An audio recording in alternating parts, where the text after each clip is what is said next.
We've all heard about the Epstein case. All we heard was there were secret client lists that would bring down some powerful people. Now the story is sort of fizzled out with claims that no client list exists. Well, many in the MAGA camp are very upset about that, as the lives of many young people were destroyed by the man who seemingly committed suicide behind bars. Notice I said seemingly. NewsNation correspondent Joe Khalil joins us now on the phone to talk about it. Good morning to you, Joe. Good morning. Good to be with you. And of course, I say with tongue in cheek that the seemingly committed suicide. That's what the official government report is, that Epstein committed suicide. We now hear that Epstein associate Ghislaine Maxwell is willing to testify before Congress about Jeffrey Epstein. Do you think that will ever happen, first and foremost?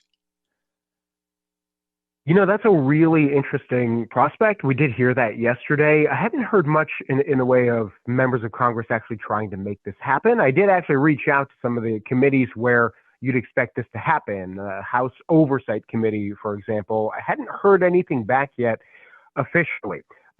It appears as though there are more Democrats in this moment now than Republicans that seemingly want to get to the bottom of this. That may be for political reasons, because the White House seems to be sort of tripping over themselves about this.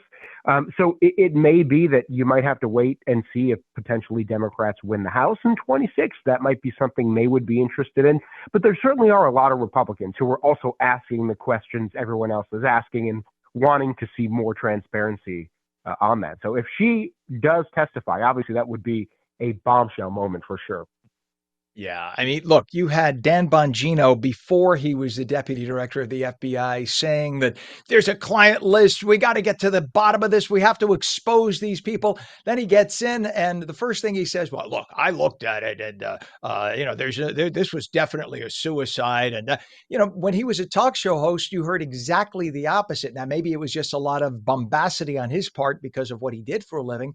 But how do you go that far from, he made it sound like he had all these inside sources telling him all sorts of stuff beforehand. Now it's like, no, it was just an innocent little suicide, poor guy. And, and that there's no client list. Well, I think a lot of people are really questioning what the hell is going on and why we're hearing nothing about it. And it feels like it's being swept under the rug.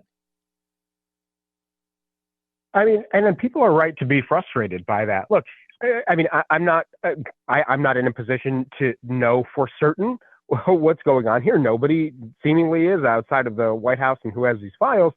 But the frustration is exactly as you laid it out, that people like Dan Bongino, before they came into office, they had been talking about this as if they did know, as if they were certain that there was this list out there of all of these people that Jeffrey Epstein had blackmailed and all of these high-profile clients, right? Pam Bondi, the same thing. And actually, Pam Bondi also did that even after she was in office. She became the attorney general, was sworn in, and was saying the Epstein list, the client list, is on my desk for review.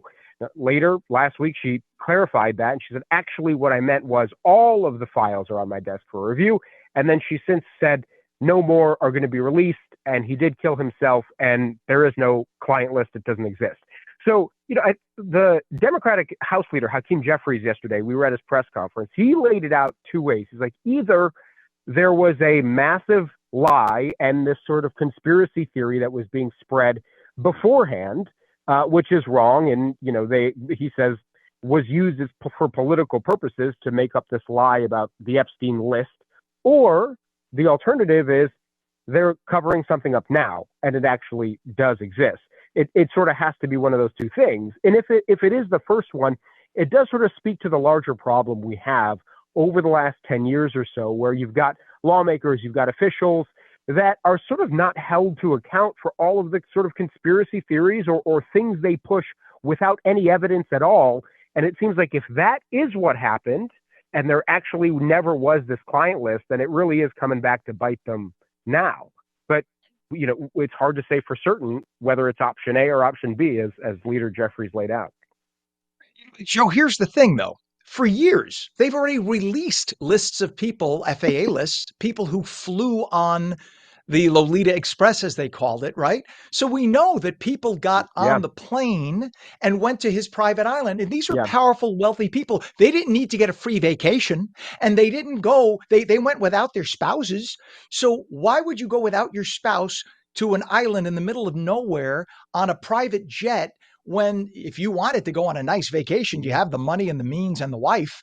So, what are we supposed to deduce from that? I mean, literally, I don't mean to accuse, but literally, we're human. We're not that stupid, right? And I know you have to be careful. You're a Yeah. journalist. You can only base it on the facts. I've been where you are. I was with ABC News for many, many years.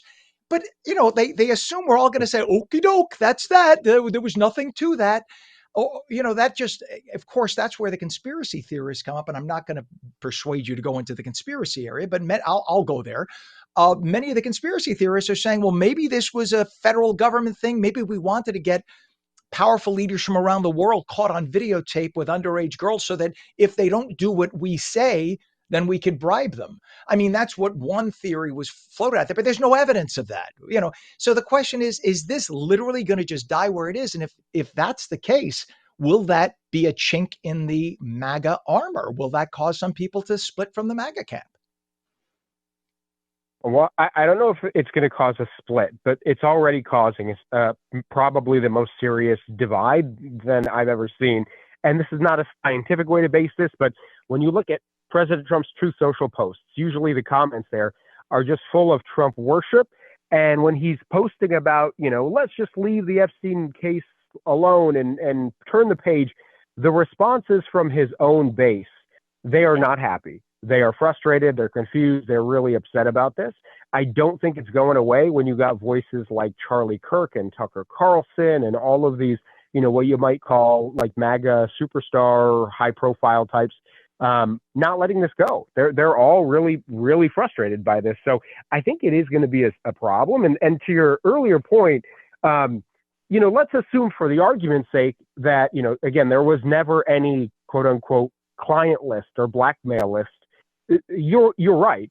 What is fact, what we actually know is that there were people, very high profile celebrity types, who were on these airplanes because we have the flight log. That is not a conspiracy. That does exist. We have seen it, right? So there were people that were taking these trips. There were, as we know from court filings, alleged, not even alleged, there were proven horrible sex crimes with minors that took place on that island. So the frustration is, well, how come nobody other than Jeffrey Epstein has been prosecuted for this?